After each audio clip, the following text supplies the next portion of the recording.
So we're going to cover all the skills that we have gone over with Miss Ollie here. So this first exercise that we're going to go over is called Relax on a Mat. And it's really an excellent exercise for controlling our pup's emotional state. And if they are overly excited or anxious, allowing them to work through those big emotions. So you see she's like pawing at the mat. She loves this exercise. Very, very good. And so the trigger or the cue here is the mat. And so you can grab any towel, any mat. I like to use something light and something portable, something you can take with you if she gets excited at parks or dog-friendly hotels. I've had folks use this on plane rides, but something you can take with you. And you break out the mat and do the exercise and then scoop it up when you're done. So what we're looking for from her is that she comes on over to the mat and then gives us a down, and then I like the little hips that are cocked out to the side there ideally, and then rests her little chin down. So you see there her hips popped up and she's just resting. She's more sitting on go here, more prepared to take off. Ideally over on our hips, but this is all well and good. Very good. Hips pop out, head's resting down. So this is as relaxed as we can be and as we can get. So if you're working with a visual stimulus, so something she sees, then do relax on a mat from a distance and then get closer and closer over time. And if it is something that she hears, then you can Google that sound and ratchet up the sound over time, make it louder and louder. So you could play, for instance, a dog barking, so you could play that sound. She's hanging out relaxing and give her some treats, and then play that sound a little bit louder, give her some treats. And if within one training session, you ratchet it up a couple times, I would call that good. Better to take it slower than too far, too fast, always. So anyway, can't say enough good things about relax on a mat. We certainly want emotional intelligence and our pup to have the ability to calm herself down and relax herself. So very, very powerful tool in your toolbox. Next, let's take a treat, toss out the mat over here. And we're gonna go over our name games. So we just want a very strong name response and for a little cutie to focus in on us as soon as we say her name. So I'm gonna take some treats and let's get back over here so we're a little bit more in frame. Pull them up towards my face, then I'm gonna say Ollie. As soon as Ollie makes some good eye contact, then I'm going to clicker that moment, and we'll go over that one again. So we're going to say Ollie. As soon as we get some good eye contact, we're going to clicker that moment. The clicker just pinpoints the precise second she's done what we're looking for. Next, she has to do it without me luring her with any treats. So I'm going to say Ollie. Very good.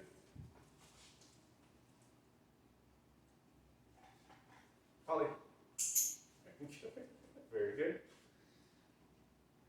And then lastly, I like to take some treats, toss them on the ground. She's got to be able to focus right back in on me.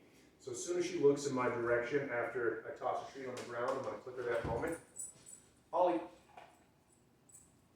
Very good. And focuses back in. That's perfect. I love to then introduce recall. So come when called after really focusing on name games. So you can take a treat. Ollie, come. And what we can do with our name games is just start to hide around corners. So it's fun. So we'll have Ollie shoot down that way. Poke over here. Ollie, come.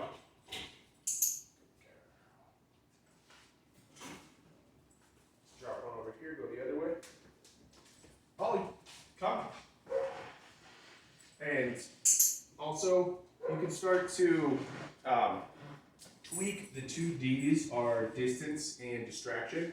So you can always do this from further and further distances and do this in different environments. So I like to go inside, backyard, front yard, and then take them to a park in that order, and that's basically the degrees of difficulty.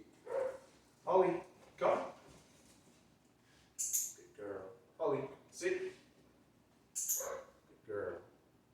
Ollie, down. Good girl. Ollie, stay.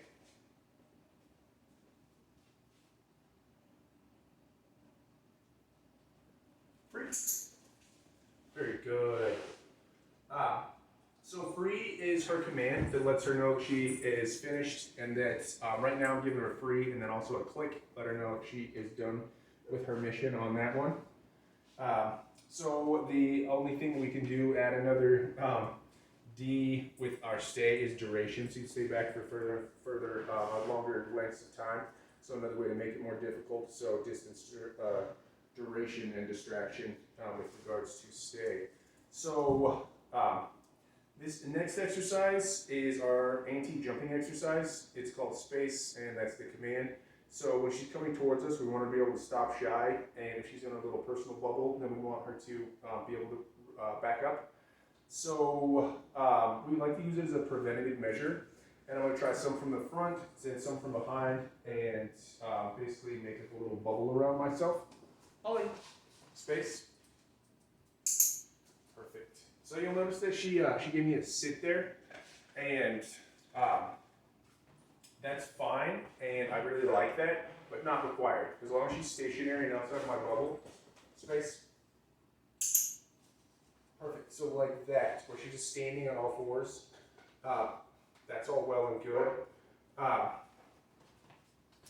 And I like to catch my pup before they have an opportunity, so ideally we use this as a preventative measure as opposed to after the fact. But if she does jump on me, I still tell her space and give her an opportunity to do the right thing. Ollie, space. And you notice that I treated her there just straight from my hand. If she's really excited, that it's ideal to treat her from the ground. And if you treat her from the ground, then she's focused on everything coming from down low. She's in a more calm state right now, so see if we can get her a little bit more worked up. Ollie! Ollie! Ollie! Ollie! Space. Very good, very good. Yes. So it's fine to treat her from your hand if she immediately gives you the response. If she's really getting wound up, I prefer to treat them from the ground so that everything comes from down low. If she's, bounding around and bouncing around a bit. Ollie, space. Very good. So you notice there, that's very good, my sweets. And she was like too close to us, and I entered into her bubble, and she still retreated. Does a really, really good job. That's one that we've really harped on.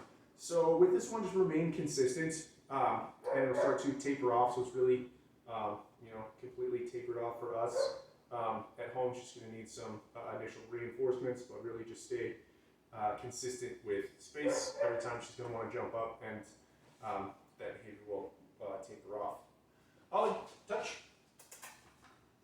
Yeah. So this is our targeting exercise. We want her to be able to come up and bump our hand with her nose and just get her positioned wherever we need to have her be. So a really, really helpful one when you're out loose leaf walking or just trying to get her attention when you're out running around and you just want her attention and get her positioned. Next, let's go over her leave it exercise. So we really put a lot of emphasis, as we discussed, on our space exercise and our leave it exercise. So with this one, leave it. Very good. You'll notice that real retraction. She really pulls back. That's perfect and exactly what we're looking for. We've even done some where we put some treats down in front of her. Ollie, leave it. Free. Good.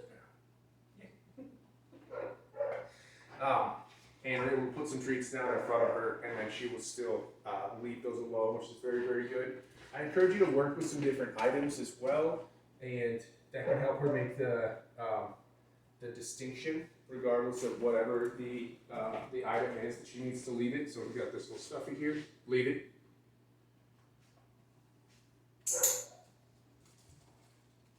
She pulled back there, but let me get let's try that again. Leave it. Very good, very good, very good. Let's try one more. Good job, sweetie. Leave it. Very good. So that's perfect. That's exactly what we're looking for. And so as many different items will help her make a more universal understanding that regardless of whatever the item is that she is going to leave it. Yes, you did good. So what we're gonna do next is just get our little cutie leashed up inside initially, and then we'll sign off,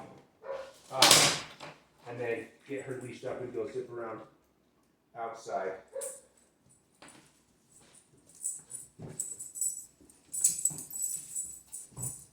So with our loose leash walking, initially what we're gonna do, I just want her to be positioned right by my side. I like to have my pup on my right hand side. Let her know that's exactly where she needs to be. That's perfect. I'm gonna make a little semicircle. Good job. She gotta come hit that spot right by my leg. Let's make another little semicircle. That's not what we want. You're not gonna get a click and a treat for that. That's okay. But no click, no treat. Let's get you positioned again. Ollie, touch. Good girl.